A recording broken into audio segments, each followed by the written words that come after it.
Welcome to the Community Builder Podcast. This is only the second Community Builder podcast that we've done. Jim usually does the commercial connector. We have shifted gears because we got a special guest in the studio. So Todd, tell our viewers who you are, what you do, and who you serve. Yeah, thank you so much. So I'm Todd Lessem. I am the founder of Diakonos Management Solutions, which is, in essence, it's a small business consultancy. So I help small business owners grow their business by taking a forensic, data-driven approach to grow their business. So what does that mean? I understand your business from the inside out. I identify what's working and what's not. And then I help you identify the best way forward. So at the end of the day, you get more customers, but more importantly, you get more cash. Ooh, two words I love: cash and customers, the two C's. So this was about maybe 10 years ago. I was in a kind of a seminar format. And the question was, if I had to kind of get into a profession, what would you recommend? This was a guy who was in the front of the room, pretty knowledgeable. He goes, I'd get into data. And this was 10 years ago. Now it's more obvious. So why did you get into that business? If you're doing two things that are absolutely critical to the success of a business, what got you in the business? Yeah, so I used to be a corporate guy for 20 years. So I worked at a Fortune 50 company. So I worked at Comcast, huge company. And what I learned during that time is you need to make data-driven decisions. So in marketing, if you're not learning, you're dying, basically. So one day I was waiting on someone to analyze my business, the projects I were putting in place. Mm-hmm. And I had a great senior leader that came to me and said, Todd, become your own analyst. So I took that challenge. And what did I find? I love numbers. They jumped off the page. And I have a God-given talent that if you give me a clean spreadsheet, I can identify the 2 to 3 numbers that matter in your business through what's working and what's not. And from there, I just had a knack for making data-driven decisions. That absolutely is so incredible, because I love hearing when a person discovers their secret sauce. And data in this age, because we're getting into the AI age, we're getting into a more sophisticated. I have a person at my church. She's a data scientist. She's getting her PhD. So we have discussions about data. She's working for Equifax now. So what got you to, how did you know at any point in your career that you love data and that you could take data and interpret it to common people like maybe Jim and myself? Yeah. So what I realized during my corporate career is I had to take really complex ideas, strategies, and make them what I call stupid simple. And I had to somehow translate these very complex data sets, some very complex strategies, so that people that were making $10 to $12 an hour could execute them. And then I had to be able to then communicate their success to executives. So as much as I love to put on jazz and geek out on in pivot tables, that's usually where I do a lot of my work in Excel. I had to be able to not only communicate with the frontline folks, that the doers of the organization, but I also had to, help communicate what was working and what wasn't to senior executives that were making million and sometimes multi-billion-dollar decisions. And through learning and a lot of coaching, I got coached hard saying, Todd, I have no clue what you're talking about. Mm-hmm. I got better over time. And I became a storyteller of data. Dang. I think back to about a month ago, I came with Jim to your BNI, and you stood up and Jim was like, you got to know that guy. I said, why? And he was like, you just got to know him. And I was like, really? Because I couldn't even pronounce your name, quite frankly, but I'm dyslexic, so that's easy. So Jim, what I want you to put, why did you at that time give me a heads up for Todd? Well, that's a good question. And it's pretty easy to answer, I think. I think after time and age and business experience, you get to know the BSers in the world. You get to know the people who are genuine. You get to know the people who I think are cut from the same cloth as you, people who do what they say and say what they do. I mean, Todd is just one of those guys. I mean, he's impressive to me. Although I haven't yet seen the fit, he's coming back to our office, I think, next week. I want to see if there is a fit there, but even if there's not, I want to understand more of how I can refer him to other people. I don't know, he just strikes me as being one of those guys that genuinely wants to help people as well. He's not just in this thing for the money. And I know that's you, Pete, and that's always been me. So I kind of gravitate towards people like that. There's a more important thing to him than just growing his company, which obviously he wants to do. Mm-hmm. But he was impressive to me. That's pretty much why I said that. The reason I asked that, I'll throw it to Todd in just a second, but Jim and I were talking before we got on the air. He was saying like he's seeing different things happen in his business, and he goes, I can't really decide. I mean, I can't see whether it's coming from this, or this. And I was saying to him, until you analyze the data, you don't know. So, activity has to be analyzed. So is it coming from this source, coming from that source? Because if you don't know as a business owner where something's coming from the data, you're blind. So, yeah, and if I could interject, Todd, what I was saying is, since I've been working with Pete doing these podcasts, we're noticing a major increase in people filling out our contact us forms on the website, or emailing us, or calling us. And I know, excuse me, and I still got this cough, so sorry about that. I know if it's a referral and who it's from. I know if they're Googling and they're finding us online. But what I don't always know is like what's making that happen. I'm not a data guy. I'm not a numbers guy at all. So I can't always figure out like, okay, what's driving it? I guess is the way I should put it. It's happening, but I'd really like to be able to put my finger on it sometimes and say, okay, it's because of these podcasts, or it's because of this that's driving it. That's what I don't know. Yeah. And I'm going to ask Todd this question, but before even that is, being in marketing, 50% works and 50% doesn't. You got to identify the 50% that works. And the only way you can identify the 50% that works is data. I mean, you're blind if you don't get digging into the data, because that's the true metrics of everything. So I want to so Todd, I had no earthly idea what you did, tell you the truth, but Jim was saying like, you got to talk to him. And I'm going like, I had no idea that data was your secret sauce. So tell our viewers, because I want our viewers to really understand the skill of data, because it is, in this day and age today, it's the most important thing, I think, to a business growing, is knowing how to analyze their data. So give us a little example of like, you're working with a company. What does that look like when you start working with them? Yeah, absolutely. Well, I take a holistic look to growth. And it's not just about phone calls. It's not all about lead generation. At the end of the day, what does the business owner care about? Money. Yeah, cash flow. It's all about the money. It's all about the cash flow. So when I start an engagement, we start talking about goals. But I don't want to focus on next month. I want to say, where do you want to be 3 to 5 years up down the road? And we spend some intentional time identifying what that is. Because if you don't have goals, you're just on a hamster wheel. You're on a treadmill, you're running fast, and you're going nowhere. So one of the things, going back to Jim, when we first kind of had a chat back at the end of last year, he's like, I think I want to talk to you. I said, well, great. He's like, I think I want to double my business next year. And I laughed. And he's like, I don't even know if it's real. I said, I don't care. You're thinking about it, though. Yeah. Mm-hmm. So many business owners, and I feel for them. I'm a business owner as well. You're so focused on tackling today and the fire drill of tomorrow. And the next thing you know, you have staffing issues. You have people not paying you.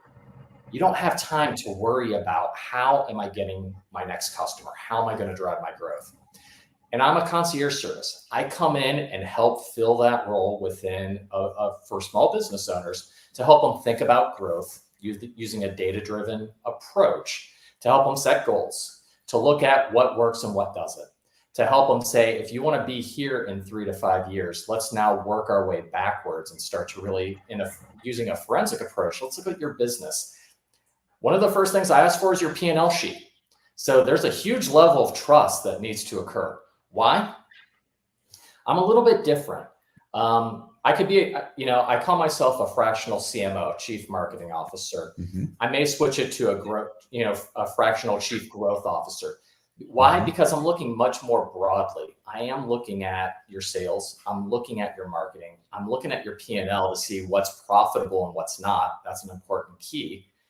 And then I'm also looking at your operations, because why? It's all interconnected. Mm-hmm. And your next best dollar might be the ability to fix something within your operations. That's what I need. In addition to that, I spent years working on pricing strategies. You might be undercharging for your services by comparison to some of the other people in your industry. And you know what? By the way, we've had inflation, record high inflation over the past couple of years that we haven't seen since the 70s. Mm-hmm. Is someone truly thinking about this day in, day out on behalf of the business, or are they just thinking about the next fire drill? So I try to come in, I try to be that second in command, providing that service to really help the business owner not only plan for the long term, but then let's identify some quick wins and let's build that roadmap to success to grow the business.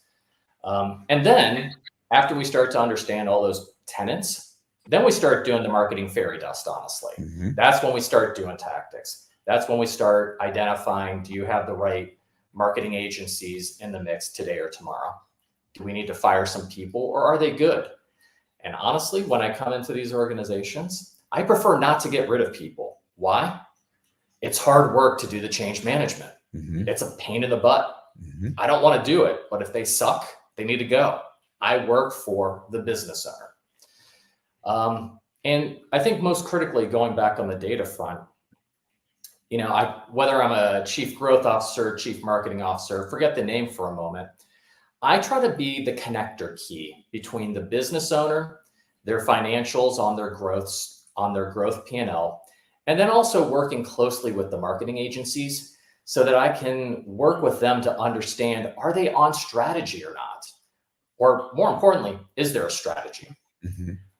One of the key pain points I try to solve between the business owner and the marketing agency Mm-hmm. is to making sure, number one, there's a strategy. And I like to call it, the who, what, where, when, why of your service, Yep. your business, your product. If you have multiple services, there's multiple strategies, honestly. Mm-hmm. And some of them may require marketing investment.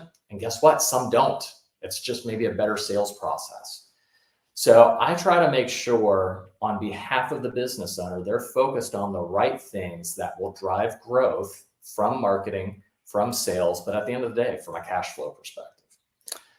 This is like music to my ear. I didn't know that a person existed in a small business environment, because what you're describing is the corporation strategies that you see out there.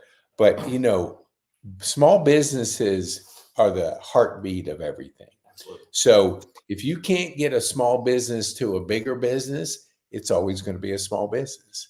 And everybody starts out small. I think the mindset, what you just described, decides whether a person's going to double their business in a period of time. And I love what you said, intentional. People say, yeah, I want to grow, but they have no intention of doing it. They don't have the behavior to do it. So they don't grow, because business is all about cash flow. If you can't get the cash flow, whatever you provide is not going to be there, because cash is everything. It's the blood of the business. I want to ask Jim this. I'm blown away, Jim, that you told me the one person in that room, this is the way I remember it, but that's the way I remember it, is say you specifically said you got to you got to get to know him. And I'm going like, I look at your name and I'm going, what the, why? I don't see anything there that tells me that I got to know you. I mean, it's like, and I think we even talked and I didn't even ask the question. Now I find out what you do and I'm like, whoa, because we have a fractional executive podcast.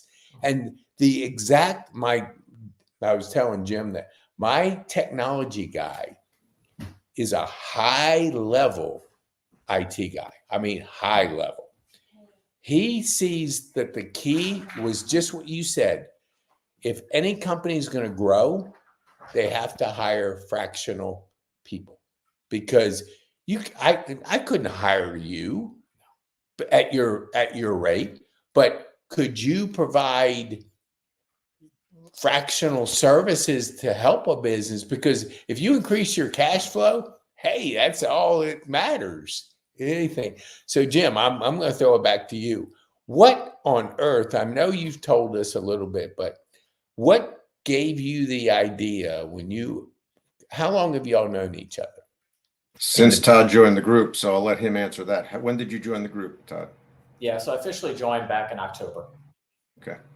So that's when. So I think That's Pete, not very long. No, but I think when you visited the chapter, it was the week after Todd did his full presentation. Yeah. Okay. So, and he already before that was at my office once. Todd's got the kind of service offering, I think, for simple people like me, that it takes multiple times to hit me over the head before I start to get it. And that's also Todd's challenge in a group like that, in any group that he goes to, because you get a limited amount of time to speak. So Todd, if maybe more than anybody in that room, really needs to do the one-on-one stuff, this kind of stuff, to really make people understand, okay, what do you do and how can you benefit my organization? And again, it's not that he may never, I don't know, work directly for or help us as a fractional CMO. He might, but I also want to be able to refer him to someone else. And as I'm sitting here listening to him before, which blows me away by the way you explain all that, my brain doesn't work that way. So that's why we can complement each other and everybody in that room does, right? I already thought of somebody I could be able to refer you to. And it's a young guy who I've helped mentor in the cleaning business. He's got another cleaning company and he's local. Ernest Harris brought him to the chapter 3 years ago or so. And he's visited a few times. And I think he belongs to another BNI group, Todd. But I'll talk to him and see if he's interested. He needs to, I'll put it this way. He needs to at least talk to you. Yeah. And then you take it from there. I'm not going to try to sell you on him. I'm just going to say, hey, you need to talk to this guy, Todd. I think he could really use you because he's younger. He's much younger and greener too. And I think you can really benefit him. But yeah, I think Pete, it's just like I said before, he spoke the week before you got there. And I just thought he's somebody that you'd need to, because I think you can refer him as well. Oh gosh. Yeah. I mean, crazy because I was talking to Jonathan and we're starting the Fractional Executive Podcast. And one of the areas, so CF, like Jerome, so he's a CFO fractional. Right. So you have the sales fractional VP, but when it came to the marketing, we didn't have anybody. I mean, I understand marketing, but not from that standpoint. Yeah, but you see, Pete, it's totally different. Totally different. Yeah, and sorry to interrupt, but there's also a line somewhere, and I don't even know where it is, between marketing and sales, right? Because a lot of people confuse the two. A lot of people say, yeah, sales and marketing and sales. They're not the same thing, really. And Todd can explain that better than I can. Now, I consider myself a decent salesperson, but I don't have marketing skills outside of going and talking to people. So I lack that. Yeah. So Todd, what do you think? Because I think the CMO in today's age is the most critical position within the fractional. That's just my gut feeling, because if you can't analyze data in today's world, you're done. Yeah. You won't get your cash flow because you won't know where your cash flow is coming from. Exactly. So I'm just blown away that you moved into that arena. So you're at Comcast, you're honing your secret sauce. At what point did you decide, okay, it's time to like do my own thing? Because that's a scary stuff. That's scary. That's a scary transition. Guaranteed paycheck versus I got to earn it. Yeah. Well, my father is a small business owner. He's 81 years old. And growing up, he had multiple businesses. Some were successful, some weren't. That's the reality. Mm-hmm. So I always had that entrepreneurial spirit in me. And the origins of my career at Comcast, they were very entrepreneurial in spirit, but they continued to get bigger and bigger. And they became more centralized and more corporate. And I was part of that. I helped build that corporate framework throughout a variety of my roles. And I guess what I really realized was during the COVID years, and this is more of a personal story for me, I was working from home 5 days a week. I was forced home. That's what I was told to do. And what I realized was I was able to have a bigger impact on my family, on my children, on my wife. It's the typical story you see the articles about, and I'm like, this isn't so bad. And we're a homeschool family, and I typically had left that up to my wife. And I'm like, wow, what if I wasn't on conference calls for 10 hours a day? Because that was my life. Mm-hmm. What if, I could do this full time? And from a corporate perspective, I kept seeing the same problems come up, and we weren't moving the ball forward.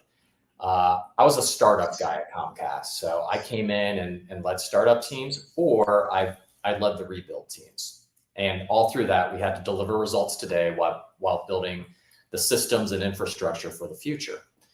So then I started thinking, what if I did something else? And I got an itch, and I made the decision to leave my corporate gig, but I didn't know what to do. I had thought about becoming a CMO of a small company, and started looking at that. Just didn't sit right. And started looking at nonprofit. I have a heart for nonprofit, giving back. That didn't sit right. And then within a 1 week period, I had two of my close friends share with me, have you ever considered consulting? And I'm kind of similar like Jim. Sometimes it takes me a couple times to figure stuff out.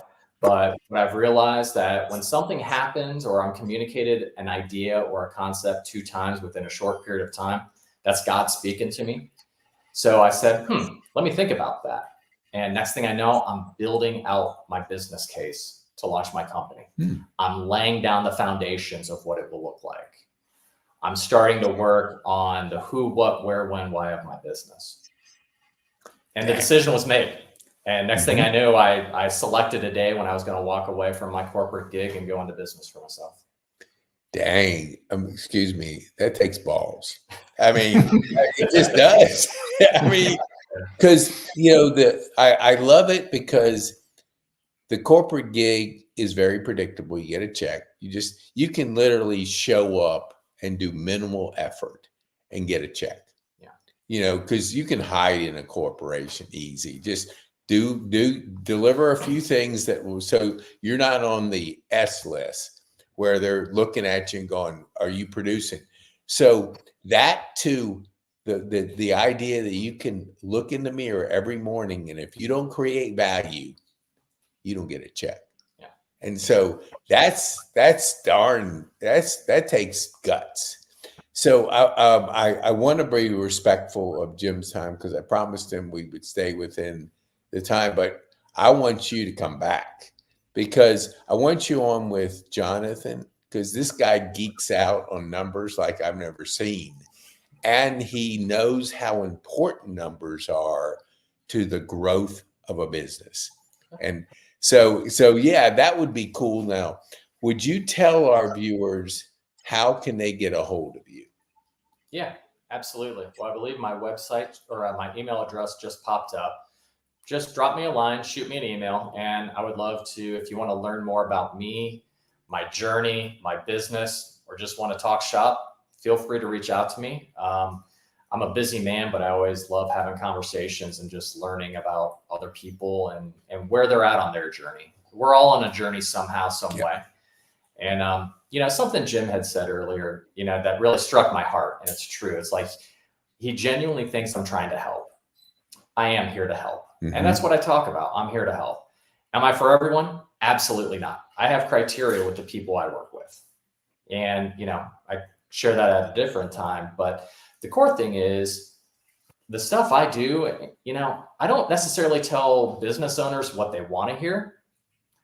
I tell them what they need to hear. Mm-hmm. And that's tough love sometimes. Sure. So much of my business is relationship based. And honestly, most business owners, I'm a small business owner, I'm just not going to share my P&L sheet with anyone off the street. So yeah, it is a longer sales cycle for me, but I do a relationship based business. I'm focused on the business owner, their company growth. And it comes from a genuine place, but they got to be willing to take those steps of wanting to grow their business. Yeah. So true. We had, Jim and I were talking before you came to the studio, and it's like, if a person doesn't want it, you can't want it for them. Nope. I mean, they either want it or they don't. It's a pretty simple answer. But the ones that want it, I can see are the ones that would gravitate towards your skill set to help them really grow. Because if you're not growing in today's environment, hey, you're not going to be around because it's moving fast. So, Jim, tell our viewers, how can they get a hold of you? There you have it right there. How about that? That's my cell phone number. Email me. Hey, I thought of a good multitask very well, but sometimes it's pretty. Pete, I'm impressed. So, Todd, I thought of I got the workings of a good slogan for you. Okay. Take a lesson from Lessem. Ooh. Yeah. I like it. Yeah, it works. I don't know. Like our slogan came kind of like that from Jeff Dax. He planted the seed in my head one day years ago, and he said something like diddly Ridley. There's something there, and so I came up with, you don't know diddly till you call Ridley, and it works. And no matter where I go, people remember that slogan. Yes. Yeah. Anyway, a little off the subject, but there's my contact information. We don't script things. Thank you, Pete. I appreciate you having me on once again. Well, I'm going to let you guys have two more questions answered, and then we're wrapping it up. So, Todd, what would you want our viewers to take home from our time on the podcast? What would be the one thing? What's the one thing? I truly care for the business owner. It wasn't until I went into business for myself that I learned from my father how hard the last couple of years of his business was prior to selling. Mm-hmm. He shielded that from me. I was only like 18, 19 at the time.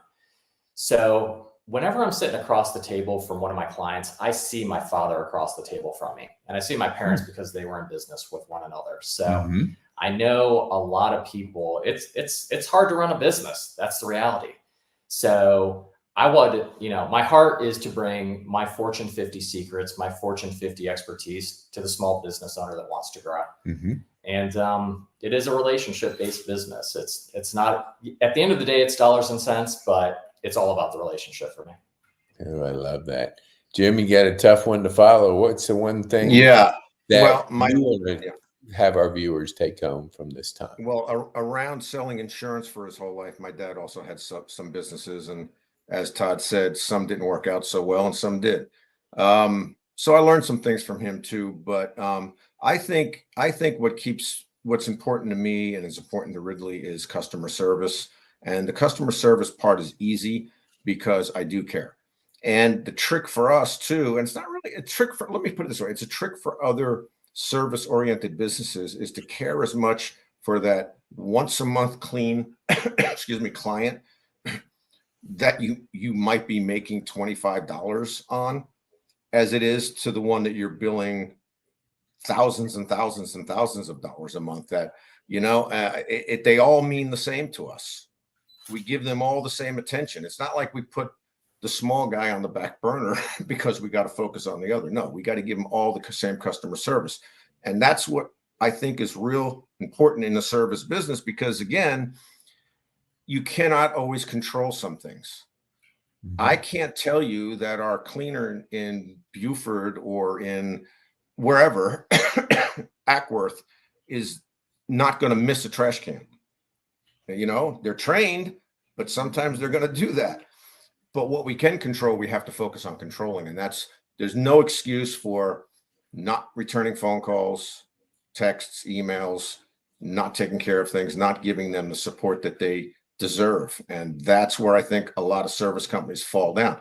Pete, I told you this recently. I win some contracts. You know why? Because the other guy didn't even show up. Yep. They say they're going to be there at Monday at 10 a.m. and they don't even show up. Not only do I show up every time, but they've got my written proposal usually the same day. That doesn't happen very often. And that wins me a lot of business, and it keeps business as well. So. Oh, I love that. I mean, I dittos to that. But so I want our viewers, if you know people that can benefit from the lessons today, love it, Jim. Yeah. Lessons from lesson. I mean, then share this with them. Get this in the hands of businesses that want to grow, because it's a team effort, and you got to put people on your team that'll get you to, like you said, Jim, doubling your business. You can't just have the same mindset to double that you did to get you there. It has to be a different person.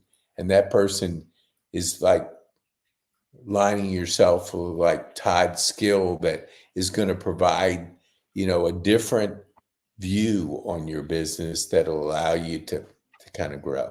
So thank you so much. I appreciate you both being here. And Jim, thanks for hosting it. Yeah, we switched. I hosted? How did I host it? Well, you were the first person that were hosting. Now we realized that we were in the wrong podcast halfway through it. So That's the all first right. part was the community builder. The second part was the fractional executive podcast. So thank you so much, both of you, in all sincerity. It's all good. Thank you, guys. Okay. Yeah. Have a Take great care. day. Bye. Thanks Bye for now. listening.